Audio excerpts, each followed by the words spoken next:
Bonjour à tous et à toutes, j'espère que vous allez bien.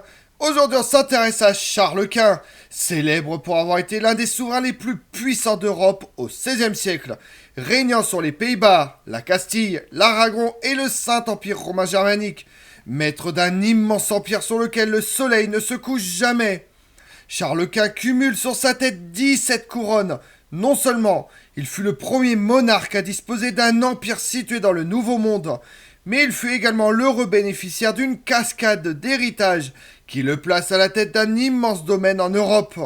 Durant tout son règne, Charles Quint dut à la fois lutter contre la France de François Ier lors des guerres d'Italie, contre l'Empire ottoman de Soliman le Magnifique qui envahit l'Europe de l'Est, et contre le protestantisme qui émerge dans le Saint-Empire. Il peut compter également sur l'alliance fidèle du Portugal de Juan III et celle fluctuante de l'Angleterre d'Henri VIII. Vous voulez en savoir plus sur Charles Quint? Venez avec moi. Charles de Habsbourg vient au monde le 24 février 1500 à Gand. L'archiduc d'Autriche Philippe le Beau, son père, est le fils de l'empereur Maximilien Ier et sa mère Donna Juana de Castille est la fille des rois catholiques Isabelle la catholique et Ferdinand d'Aragon. Le titre de roi catholique est accordé par le pape Alexandre VI Borgia aux souverains de Castille et d'Aragon, en récompense de leur prise de Grenade en 1492, dernier bastion musulman en péninsule ibérique, mettant fin à la Reconquista. Dès sa naissance, Charles de Habsbourg reçoit son premier titre de duc de Luxembourg. Le futur Charles Quint est issu de plusieurs illustres lignées.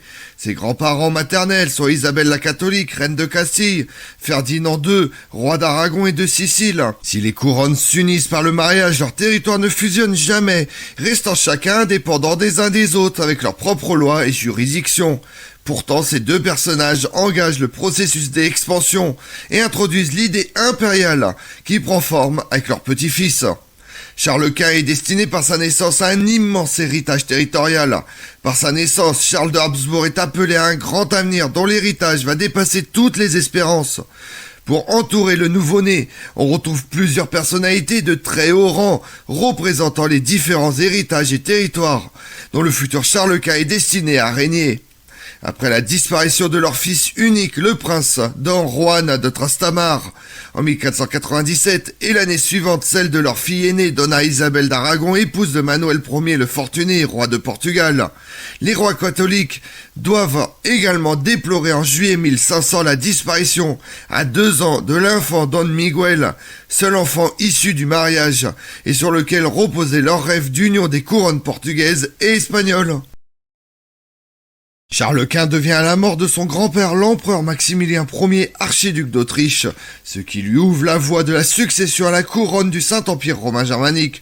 Couronne qu'il emporte de haute lutte en 1519, en achetant grassement les princes électeurs pour être élu empereur. Ses concurrents, François Ier, Henri VIII, Manuel Ier, le duc de Saxe, avaient bien perçu le danger que représentait pour l'équilibre en Europe. À la mort de son grand-père en 1519, Charles Quint, déjà souverain d'une partie de l'Europe, prétend à sa succession. Il lui faut toutefois compter sur un rival en la personne du roi de France, François Ier. Henri VIII, Manuel Ier et le duc de Saxe se retirent rapidement, faute de moyens ou d'envie de ceindre la couronne impériale.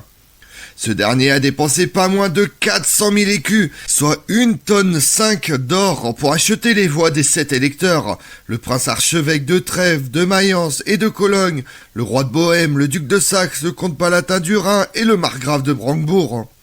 Mais Charles Quint, soutenu par les banquiers fugueurs et le roi de Portugal, se montre plus prodigue encore. Il met en jeu 850 000 florins, soit 2 tonnes d'or. Élu le 28 juin 1519, il coiffe la couronne impériale le 23 octobre 1520 à Aix-la-Chapelle et devient alors Charles Quint. La première difficulté est de faire accepter son autorité par les Espagnols. Contre lui joue le particularisme de l'Aragon et les droits particuliers des provinces et fueros, sans compter l'hostilité des Castillans partisans de sa mère, Donna Juana de Castille, enfermée au château de Tordesillas avec sa fille Donna Catarina d'Austria, mais considérée par eux comme la seule et unique souveraine. Les Espagnols voient aussi d'un mauvais œil son élection à l'Empire, redoutant un souverain trop tourné vers les affaires de l'Europe centrale. Ils manifestent leur résistance envers Adrian Florinzone, le régent qu'a institué Charles Quint, leur hostilité aux Servizio et leur volonté de défendre leurs privilèges et leurs traditions, dans laquelle entre eux aussi une large composante antiseigneuriale. En outre, les maladresses du jeune roi, distribuant les emplois aux Flamands plutôt qu'aux Espagnols, achèvent d'exaspérer les passions. Aussi, lorsqu'en 1520 le nouvel empereur part visiter le Saint-Empire romain germanique, la révolte éclate aussitôt, dirigée de Tolède par Don Juan de Padilla et son épouse Maria Pacheco.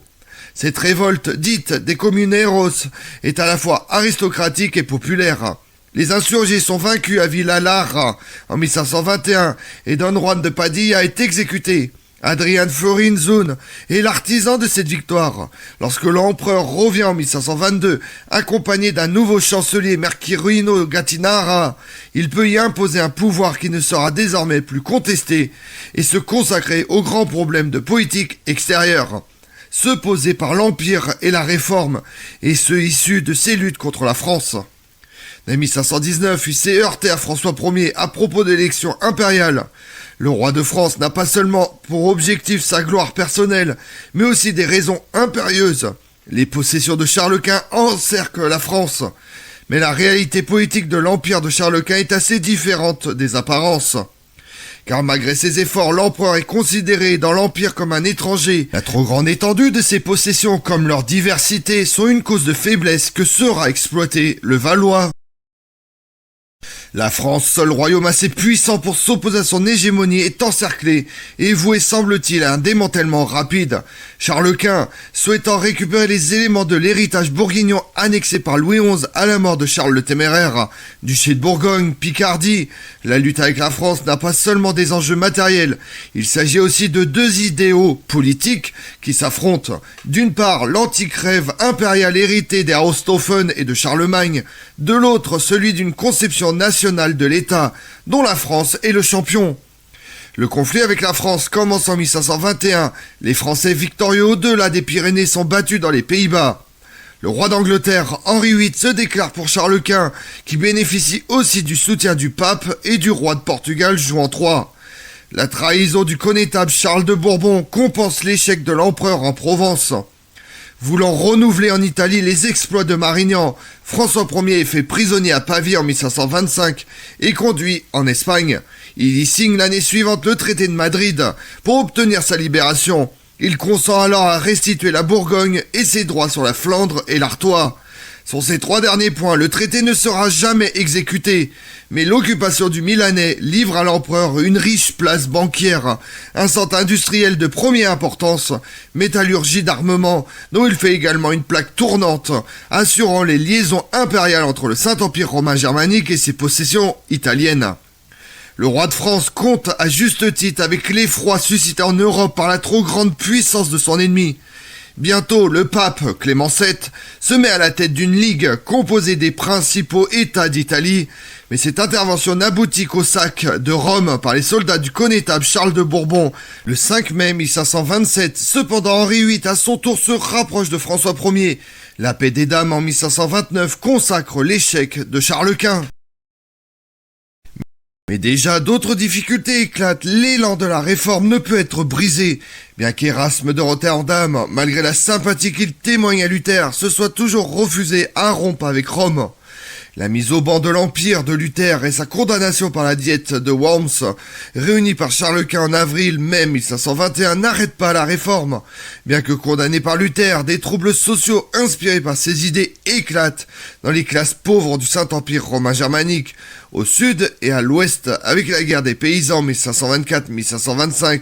Surtout de nombreux princes allemands, en particulier les trois princes électeurs de Saxe, de Brandebourg et du Palatinat, renoncent au catholicisme et sécularisent à leur profit les biens du clergé. Enfin, après l'impossible conciliation de la diète d'Augsbourg en 1530, les princes protestants fondent en 1531 la Ligue de Smalcade, qui s'allie à François Ier. En 1542, les hostilités recommencent après le refus de Charles Quint d'accorder au roi de France l'investiture du Milanais. Cette fois, le roi d'Angleterre est aux côtés de l'empereur. Après avoir envahi la Provence 1536 et la Champagne 1544, ses troupes sont vaincues à Cérizole en 1544. Mais les troubles dans le Saint-Empire le forcent à la paix de Crépy-en-Lannoy. Les princes luthériens s'étant de nouveau révoltés, l'empereur les fait mettre au banc de l'Empire à la diète de Ratisbonne. La bataille de Mühlberg, qu'il remporte le 24 avril 1547 sur les rebelles, semble marquer l'apogée du règne avec la mort de François Ier. Charles Quint songe même à rendre la couronne impériale effectivement héréditaire. À son profit, le premier bénéficiaire serait son fils, le futur Philippe II, mais ses projets s'effondrent. À la diète d'Augsbourg, tout accord se révèle impossible, et l'empereur ne peut obtenir pour son fils la couronne impériale. Au même moment, Maurice de Saxe se révolte de nouveau, forme une ligue et s'allie au nouveau roi de France, Henri II. Celui-ci trouve contre Charles Quint de nombreux appuis politiques et financiers. C'est en terre d'empire que sur le conseil d'un prince lorrain, François de Guise, Henri II, sans renoncer d'ailleurs à l'Italie, lui porte le coup le plus sensible, en occupant sans difficulté les 3 évêchés de Metz, Toul et Verdun, que le duc de Guise défendra efficacement contre un retour offensif de l'empereur lors du siège de Metz 1552-1553. Mais la lutte contre les Valois n'épuise pas tous les aspects de la politique extérieure de Charles Quint. Un conflit latent oppose aussi l'empereur au sultan Soleiman le Magnifique. La France de François Ier a signé avec les Ottomans la fameuse capitulation qui lui assure des avantages à Constantinople. Tout comme une alliance secrète, Charles Quint peut s'appuyer sur la Perse, ennemi traditionnel de la puissance ottomane, tout comme le Portugal de Juan III, en guerre contre l'Empire ottoman en Asie et dans l'océan Indien. Charles Quint doit surveiller la frontière de Hongrie. Son frère Ferdinand de Habsbourg lui apporte de précieux secours en négociant avec la diète impériale la levée de subsides et de troupes. En 1532, il enverra des soldats espagnols sur la frontière orientale de l'Empire et se mettra lui-même à la tête de l'armée. Comme roi d'Espagne, Charles Quint doit défendre la Méditerranée contre les raids incessants des pirates barbaresques. Le règne de Charles Quint sera constamment troublé par ses luttes contre un empire ottoman au sommet de sa puissance, avec Soleiman le Magnifique à sa tête. Au début, c'est une série d'échecs pour l'empereur. En 1521, Soleiman le Magnifique prend Belgrade. L'année suivante, il s'empare de Rhodes, dernier vestige des possessions des chevaliers de Saint-Jean de Jérusalem, auquel en compensation Charles Quint abandonne la souveraineté de l'île de Malte. En 1526, à la bataille de Mohacs, le roi de Hongrie, Louis II de Jagellon, est tué. Ferdinand de Habsbourg, le frère de Charles Quint, s'empresse de recueillir sa succession.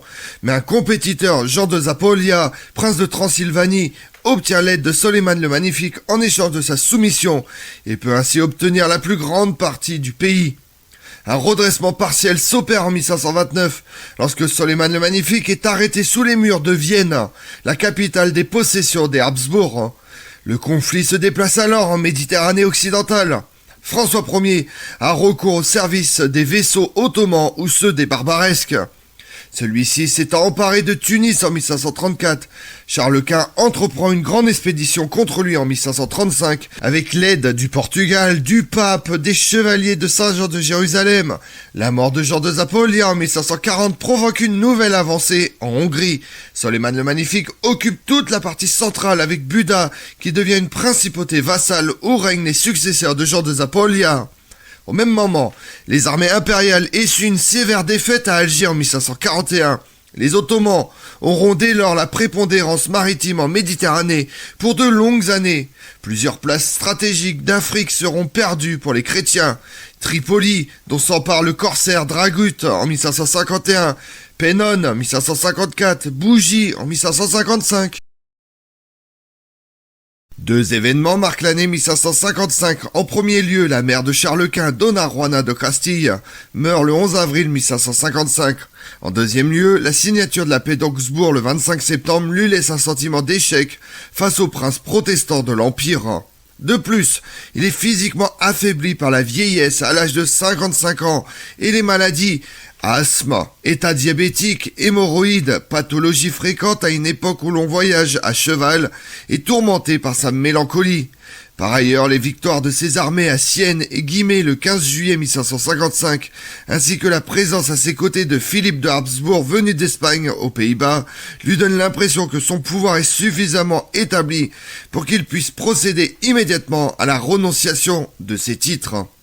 Le 22 octobre 1555, Charles Quint convoque les chevaliers de l'ordre de la Toison d'Or pour les informer de sa résolution.